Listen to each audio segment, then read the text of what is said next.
dari aktivitas operasi dan aktivitas investasi pendanaan ya, dari aktivitas investasi dan aktivitas operasi dan aktivitas pendanaan. Kemudian seperti saya sampaikan tadi bahwa sumber informasi untuk laporan arus kas itu ada neraca komparatif, ya, ada kemudian ada analisis atas akun laba ditahan, kenaikan penurunannya. Jadi kalau kita lihat dari itu tadi kesimpulannya, kemudian laporan arus kas ini mencakup seluruh perubahan yang melibatkan kas atau menimbulkan kenaikan atau penurunan kas. Yang keempat, penghapusan atau pembebanan amortisasi atas ayat jurnal buku yang sejenis, dan seterusnya ya. Kemudian arus kas bersih dari kegiatan operasi dengan metode tidak langsung ataupun metode langsung kita bahas. Metode tidak langsung, jadi untuk tujuan konsistensi dan komparabilitas atau untuk dapat diperbandingkan serta karena metode ini telah digunakan secara luas dalam praktek dalam menentukan arus kas bersih dan dari kegiatan operasi dengan menambahkan kembali ke atau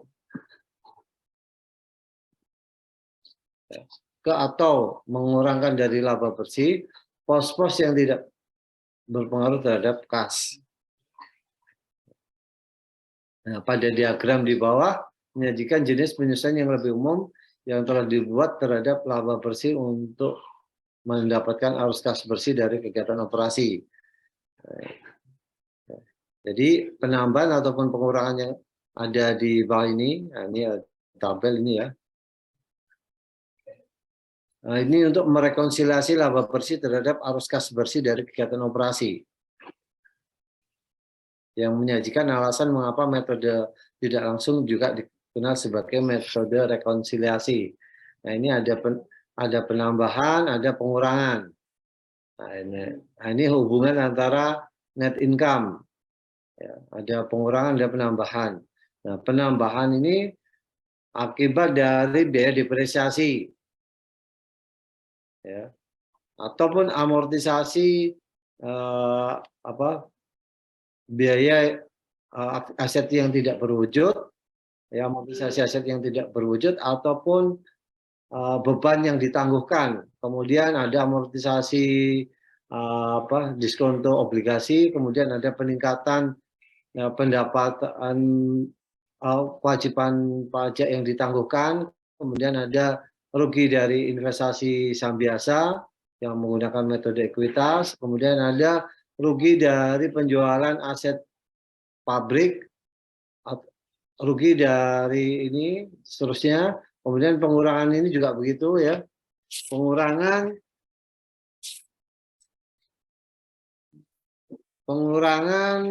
ini dari amortisasi premi obligasi,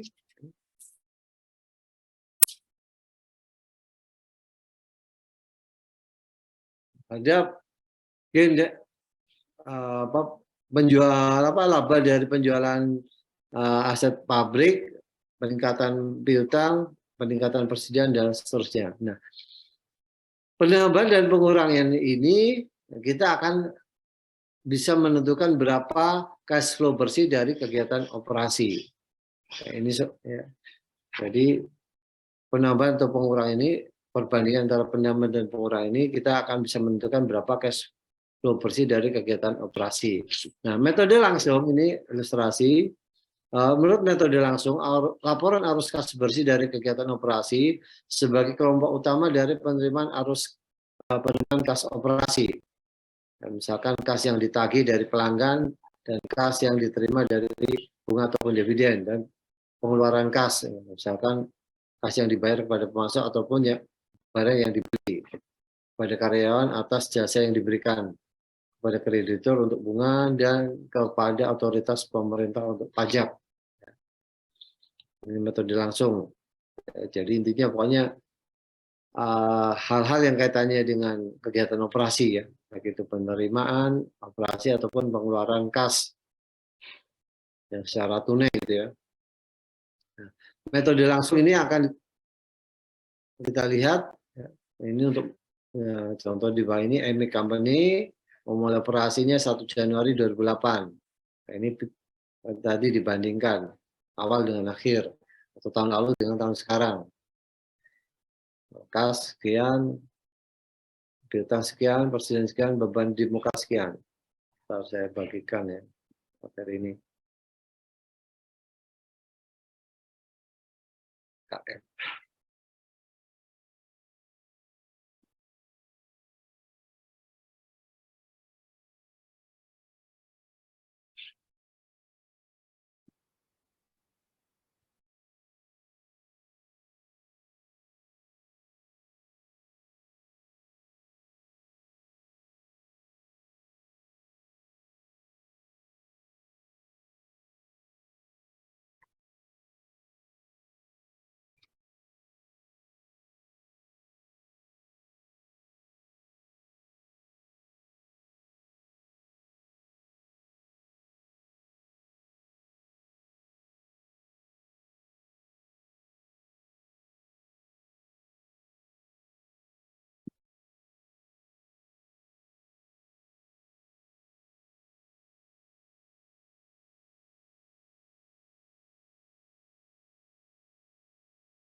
Ya, silakan dibuka ya.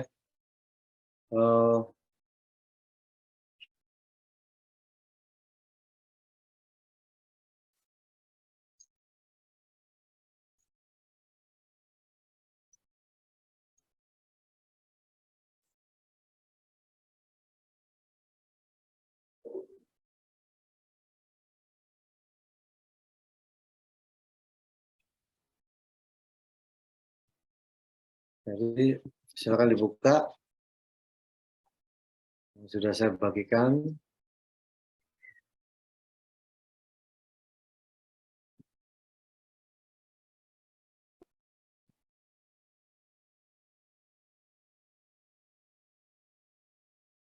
Oke.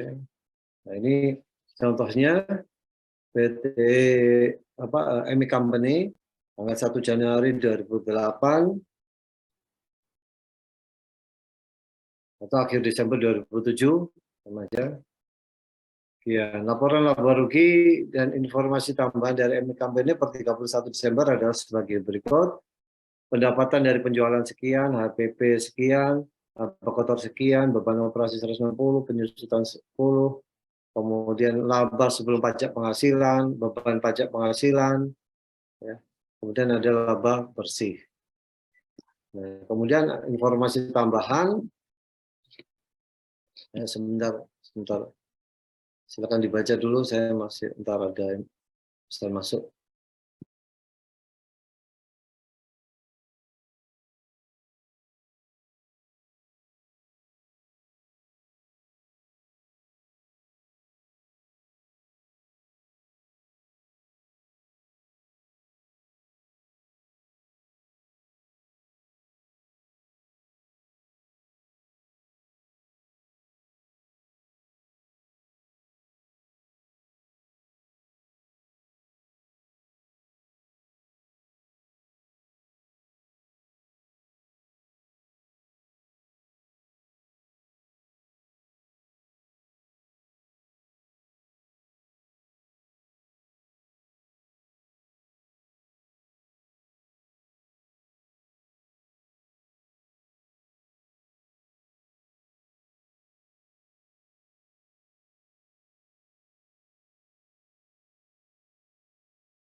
Baik, saya lanjutkan ya. Jadi dari informasi tentang neraca komparasi ini ditambah lagi ada laporan laba rugi per 31 Desember 2008.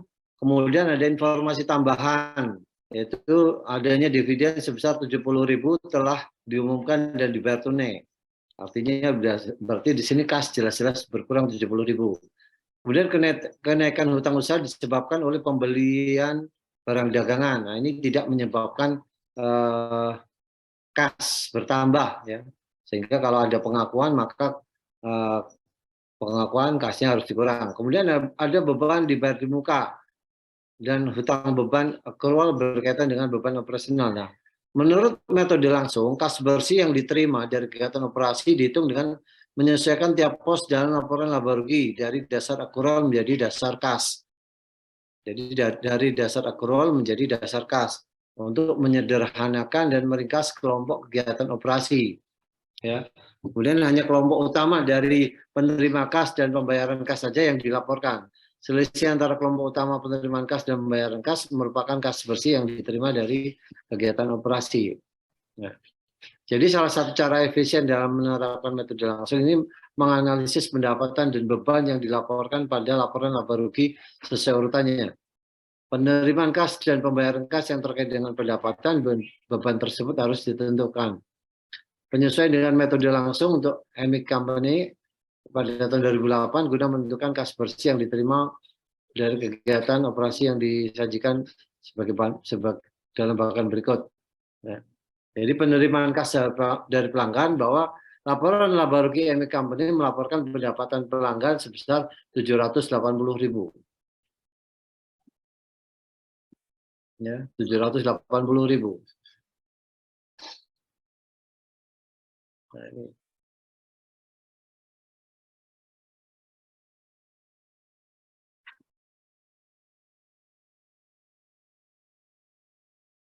Untuk menentukan penerimaan kas dari pelanggan, maka perlu mempertimbangkan perubahan piutang usaha selama tahun berjalan. Apabila piutang usaha meningkat selama tahun berjalan, maka pendapatan atas dasar akrual pasti akan lebih tinggi daripada penerimaan kas pelanggan. Nah, dengan kata lain, ya, operasi yang dilakukan mengakibatkan kenaikan pendapatan, tapi tidak seluruh pendapatan tersebut akan menghasilkan penerimaan kas. Ya. Jadi belum tentu kenaikan pendapatan itu akan meningkatkan kas, itu belum tentu karena bisa jadi transaksinya cara accrual. Nah, untuk menentukan jumlah kenaikan penerimaan kas, maka perlu untuk mengurangkan jumlah kenaikan piutang usaha dari total pendapatan penjualan. Jadi nanti akan dikurangi ya piutangnya. Nah, sebaliknya kalau ada penurunan piutang usaha, berarti kalau piutang itu berkurang, berarti pasti kasnya bertambah. Ingat ya, saldo normal. Kalau piutang berkurang, pasti saldo bertambah, saldo kasnya. Ya, karena orang bayar gitu ya. Nah, ini kita lihat. Ya. Penerimaan kas dari penjualan barang atau jasa kepada customer, penerimaan dari bunga ataupun dividen. Nah, ini akan terjadi proses pengurangan, yaitu pembayaran kas kepada supplier, kepada karyawan, ataupun untuk biaya operasional, ataupun untuk bayar bunga, ataupun bayar pajak. Sehingga kita akan peroleh berapa nilai kas bersih. Nah, kenaikan piutang usaha dari Emic Company adalah 15.000. Jadi jumlah penerimaan kas dari pelanggan adalah 765.000. Dan ini kita lihat ya. Kenaikan piutang usaha 15.000.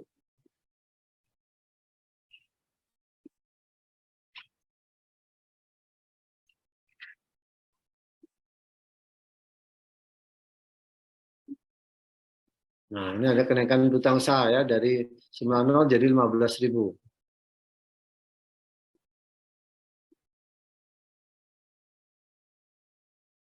Nah, penerimaan dari pelanggan juga ditentukan dengan analisis atas akun piutang usaha. Kita bisa melihat dari akun ini.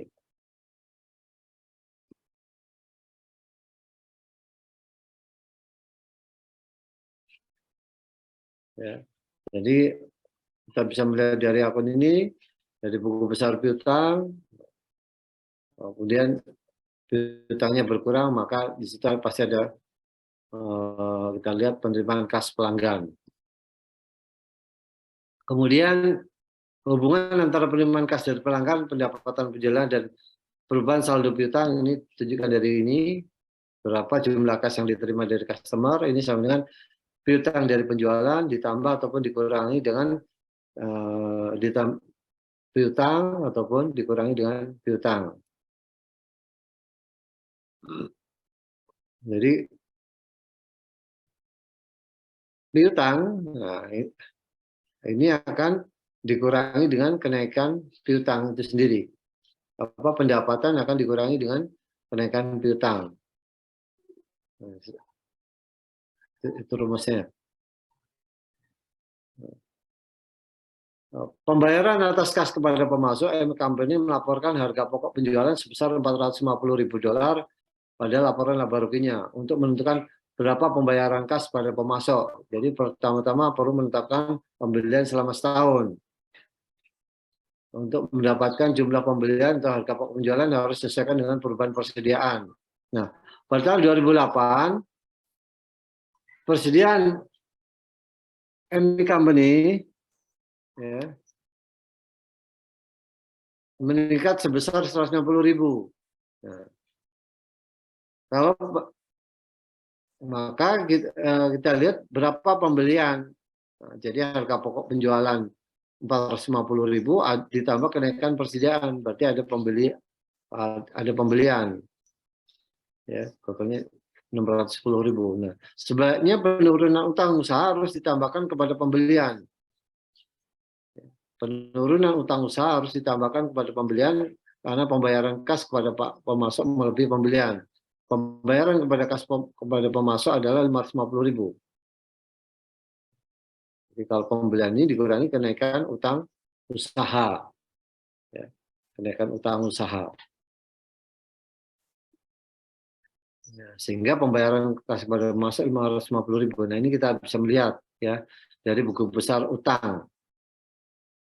Ya, buku besar utang, saldo normalnya di sini dari hasil pembelian 610.000.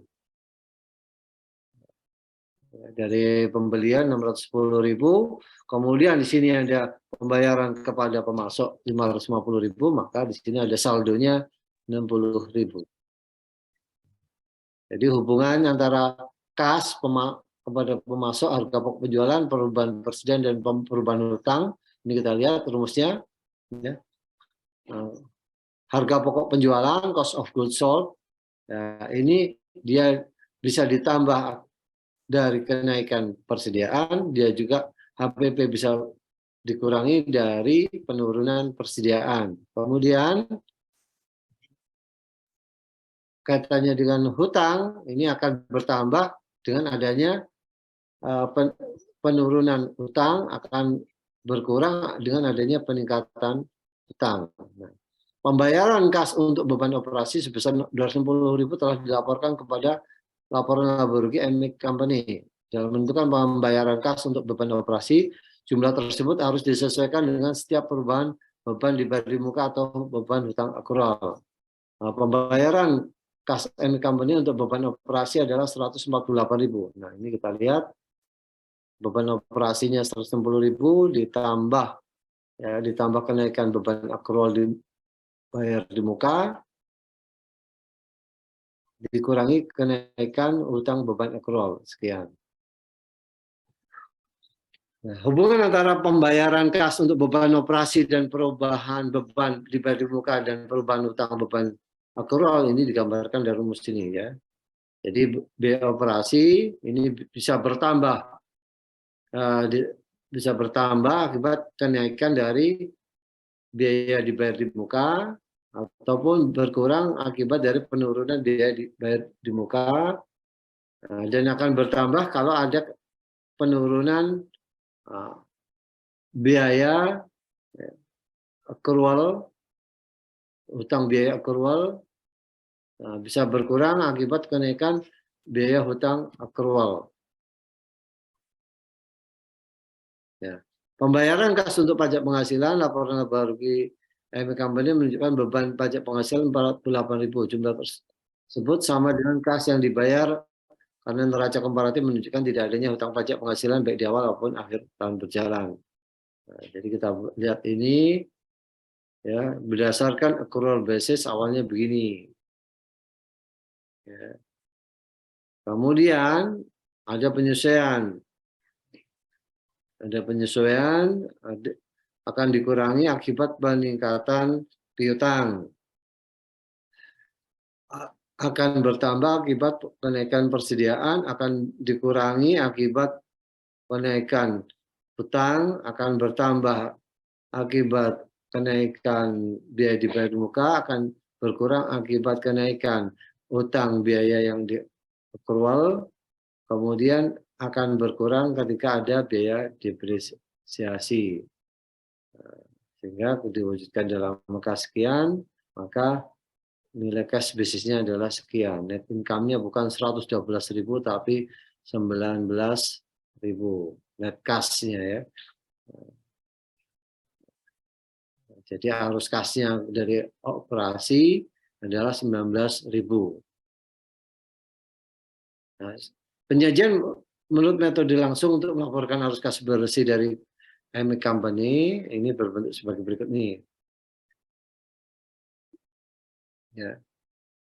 Cash flow dari kegiatan aktivitas operasi sekian, kemudian pembayaran kas kepada supplier, pembayaran kas untuk biaya operasi, pembayaran kas untuk pajak, maka tersedia sekian. Nah, rekonsiliasi tersebut diasumsikan mengambil bentuk dan isi yang sama dengan penyajian metode tidak langsung seperti ini. Ini metode rekonsiliasi atau metode tidak langsung. Net income-nya sekian, kemudian ditambah akibat biaya depresiasi, dikurang akibat peningkatan piutang, dikurang lagi akibat peningkatan persediaan, dikurang lagi akibat peningkatan biaya di muka, akan ditambah akibat dari kenaikan utang, sehingga sama. Nah, sekarang kontroversi ya.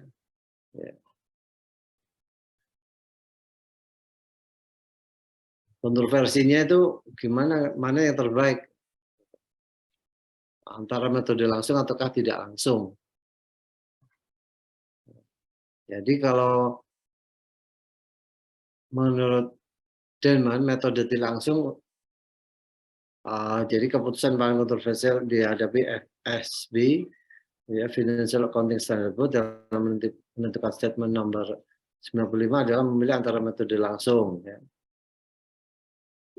dengan metode tidak langsung, bukan Denman, dengan metode tidak langsung untuk menentukan arus kas bersih dan arus kas operasi. Nah, keunggulan metode langsung adalah bahwa metode ini menyajikan penerimaan dan pembayaran arus kas operasi dan lebih konsisten dengan tujuan laporan arus kas untuk menyajikan informasi penerimaan kas dan pembayaran kas dibandingkan metode tidak langsung. Jadi laporan arus kas itu intinya apa sih? Intinya yaitu kita ingin tahu berapa kas, kan begitu. Nah, kalau metode langsung kita langsung betul-betul realnya berapa sih gitu. Itu yang kita lihat berapa sih realnya. Sedangkan metode tidak langsung ya memang unggulnya adalah yaitu bahwa metode tidak langsung memberikan hubungan yang bermanfaat antara laporan keuangan dengan neraca. Jadi ini dihubungkan dengan neraca ini. Ya, kalau tadi metode langsung kan kita bisa melihat tuh berapa pendapatan, berapa biaya ya, yang real yang masuk dan keluar berapa. Nah, ini kita kaitkan dengan neraca. Nah, masalahnya di neraca itu kan ada accrualnya, itu masalahnya. Maka kita pisahkan antara yang accrual dengan yang cash basis. Kalau metode tidak langsung. Aturan khusus untuk menerapkan metode langsung tidak langsung yaitu masalah pertama penerimaan, bahwa kas yang ditagih dari pelanggan menyangkut paralel si pemegang lisensi dan lainnya. Kemudian bunga dividen yang diterima, penerimaan kas operasi lainnya jika ada. Nah, pembayaran yaitu kas yang dibayar kepada karyawan dan lain-lain, pajak dan bayaran operasi lain. Nah, ini berikutnya adalah masalah-masalah. Ya, masalah timbul dari penyiapan laporan arus kas antara lain penyesuaian yang mirip dengan penyusutan, piutang usaha, perubahan modal kerja, rugi bersih, keuntungan, opsi saham, biaya tunjangan, pos-pos luar biasa, dan transaksi non kas yang dianggap signifikan. Masalah yang pertama adalah penyesuaian yang mirip dengan penyusutan. Beban penyusutan adalah jenis penyesuaian yang paling umum terhadap laba bersih yang digunakan untuk mendapatkan arus kas bersih dari kegiatan operasi. Ya, dan memang kita sisihkan kan begitu. Namun beberapa pos beban dan pendapatan non kas lainnya, contohnya pos beban yang harus ditambahkan kembali ke laba bersih adalah amortisasi akibat tidak berwujud, seperti goodwill, paten, dan seperti amortisasi biaya yang ditangguhkan. Lain. Kemudian amortisasi diskonto, premi obligasi, utang obligasi jangka panjang. Akibatnya amortisasi atas pos tersebut harus ditambahkan ke diskonto atau dikurangkan dari premi laba bersih untuk mendapatkan arus kas kegiatan operasi. Kemudian piutang usaha. Wah, sampai saat ini kita selalu mengasumsikan bahwa tidak ada penyisian piutang ragu-ragu. Suatu akun kontra yang dibutuhkan untuk mengoffset itu menghapus piutang usaha. Akan tetapi jika penyisian piutang ragu-ragu tersebut dibutuhkan, ya, contoh, maka melaporkan laba PT Redmark Company melaporkan laba bersih sebesar 40.000.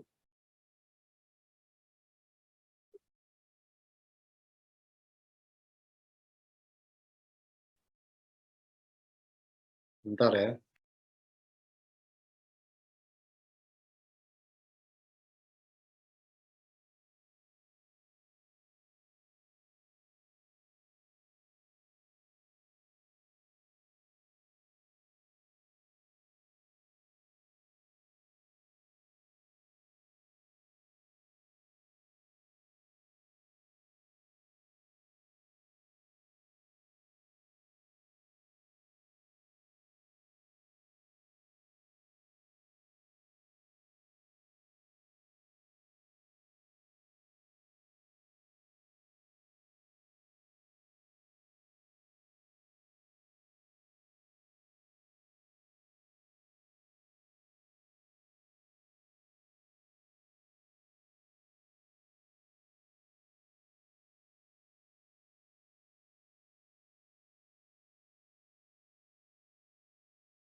Baik, kita lanjutkan.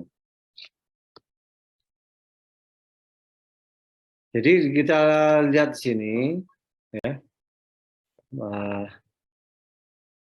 masalah tidak langsung. Jadi selain menganalisis akun penyisian secara terpisah, terdapat pendekatan jalan pintas atau shortcut approach untuk menggabungkan saldo penyisian dengan saldo piutang terkait dan membandingkan perubahan piutang usaha atas dasar net basis, ya, dasar bersih, berapa nilai bersihnya.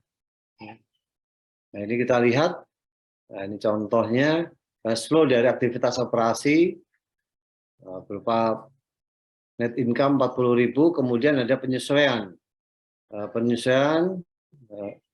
sebesar 9.000 sehingga ketemu nilai bersihnya. Kemudian dalam metode langsung ini komplikasi akan terjadi jika piutang usaha dihapuskan dengan hanya menyesuaikan penjualan terhadap perubahan piutang usaha. Tidak akan tersedia jumlah penjualan tunai yang tepat. Ya. Alasannya adalah bahwa penghapusan piutang usaha bukanlah penerimaan kas, jadi diperlukan penyusunan tambahan. Kemudian perubahan modal kerja lainnya, di sini terdapat beberapa perubahan modal kerja yang mempengaruhi kas tapi tidak mempengaruhi laba bersih. Umumnya hal tersebut merupakan kegiatan investasi atau pembiayaan yang bersifat lancar. Ini contohnya karena perdagangan sekuritas ya, perdagangan sekuritas dibeli dan dimiliki untuk tujuan dijual kembali. Ya, dalam waktu dekat, maka arus kas dari pembelian dan penjualan sekuritas perdagangan harus diklasifikasikan sebagai arus kas dari kegiatan operasi. Kemudian kalau ada kerugian bersih, jika kerugian bersih contohnya adalah misalkan ada 50.000 dan jumlah beban yang ditambahkan kembali ada 60.000, maka kas bersih yang diterima dari kegiatan operasi adalah 10.000. Jadi kalau ada rugi mengurangi jumlah kas dari kegiatan operasi.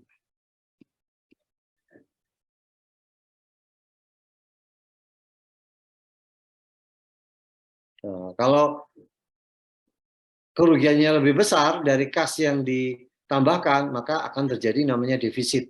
Jadi kalau kalian nanti belajar di akuntansi keuangan lanjutan ada namanya defisit, ya. Jadi kasnya nggak cukup, tapi tetap harus dibayar. Kasnya yang ada di perusahaan itu nggak cukup, tapi dia tetap dari mana? Dari utang. Biasanya begitu. Kemudian keuntungan ini juga akan mempengaruhi ya. Jadi jika perusahaan mengalami keuntungan dari penjualan peralatan, maka peralatan bersih juga disesuaikan. Kalau tadi rugi itu akan mengurangi dari kas yang ini, kalau keuntungan itu akan menambah kas. Tapi kita lihat juga ya,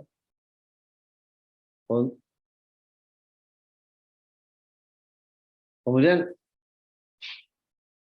kita lihat juga kalau ada keuntungan ini kita harus hati-hati ya supaya tidak ada perhitungan ganda. Ya. Apakah dia memang bagian dari laba bersih kah? Ya, atau hasil dari yang lainnya. Kemudian opsi saham yaitu ya opsi saham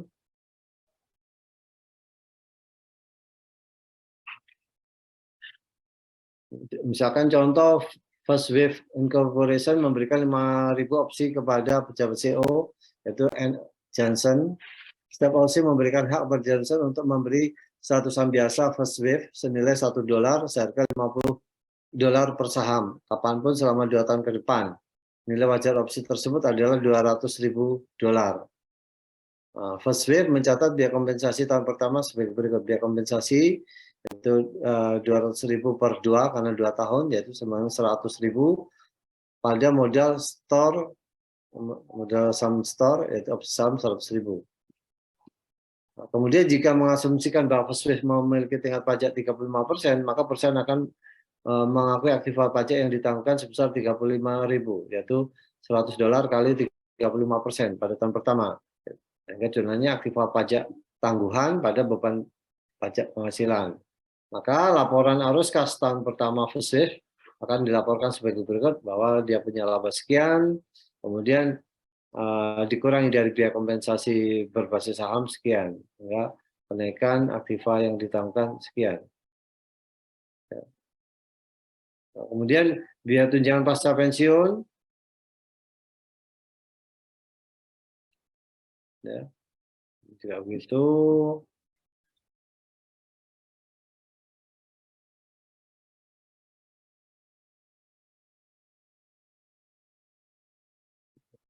Pasca pensiun, ini langsung aja arus kas kegiatan Bapak. Kemudian transaksi non-cash yang signifikan, contohnya akuisisi aktiva, pertukaran aktiva moneter, dan lain-lain ya. Kemudian penggunaan neraca lacur, nah, ini untuk tujuannya neraca lacur ini untuk tadi rekonsiliasi, ya penambahan ataupun pengurangan. Apakah kategori penambahan ataupun pengurangan. Nah ini kita harus hafal saldo normal. Nah, ini contohnya ada neraca komparatif awal 31 Desember 2011 dan ini 31 Desember 2012. Awal tahun, akhir tahun.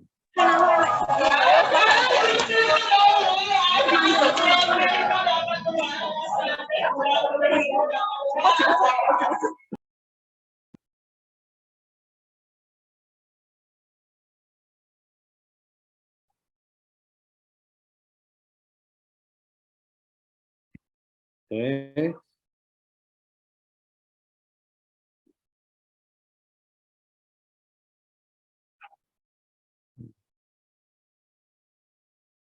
Ini contoh untuk rekonsiliasi tadi sudah ada di atas ya. Ya, ada pertanyaan dari sini? Oke, untuk materi besok tadi sudah saya share. Nah, silakan dibaca-baca. Nah ini ya contoh dari fungsi untuk neraca lacur tadi untuk penyesuaian untuk rekonsiliasi, penambahan ataupun pengurangan.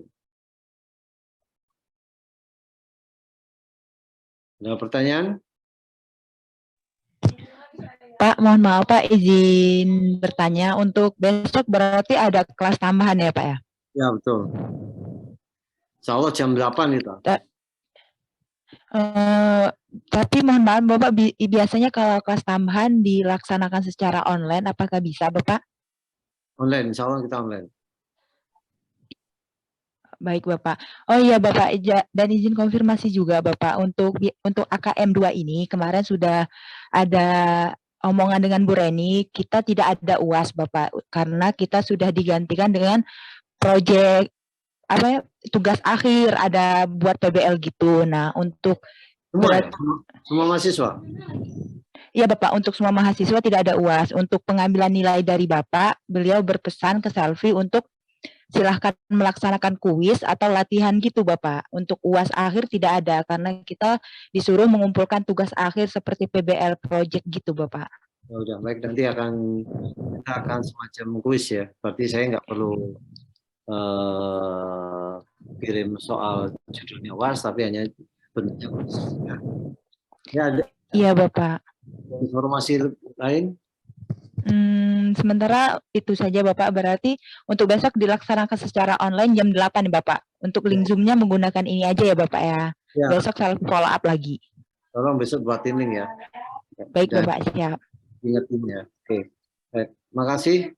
Kalau ada lagi yang lain?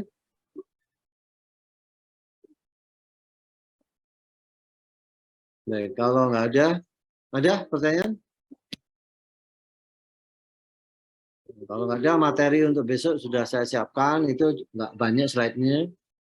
Nah, jadi kemungkinan begini, besok itu sekalian ada kuis, karena besok itu hanya teori saja ya, teori tentang bagaimana disclosure penyajian laporan keuangan. Nah, besok kita langsung ke kuis saja. Jadi siapin aja kuis. Nah, itu dipelajari. Sebenarnya materi yang saya share ini, yang chapter 24 ini hanya teori saja, ini bisa dipelajari sendiri. Jadi insya Allah besok kuis saja kalau gitu, supaya kita nggak terlalu banyak pertemuan lagi. Oke. Berarti besok kita tidak ada materi, langsung kuis ya Bapak jam 8. Nah ini dipelajari mandiri aja ini, bisa tinggal baca aja kok. Baik Bapak, siap. Untuk materi kuisnya itu dari bab berapa ya Pak?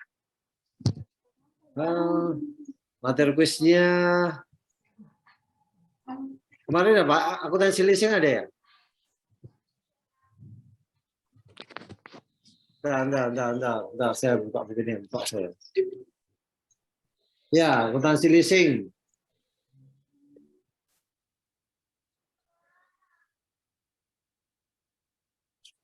Akuntansi leasing.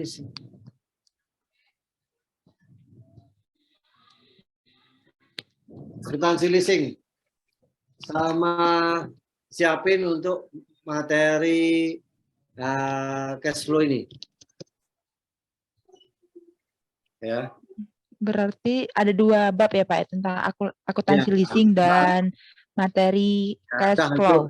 Entah itu 2 bab atau 1 bab, pokoknya siapin aja. Baik Pelajarin. Bapak, siap. Nah, ada ruginya, dipelajari semua. Oke, ada lagi yang lain? Oke, kalau nggak ada, pertemuan saya akhiri. Ya. Pertemuan hari ini saya akhiri. Terima kasih atas kehadirannya. Insya Allah kita jumpa besok pagi. Kita tutup.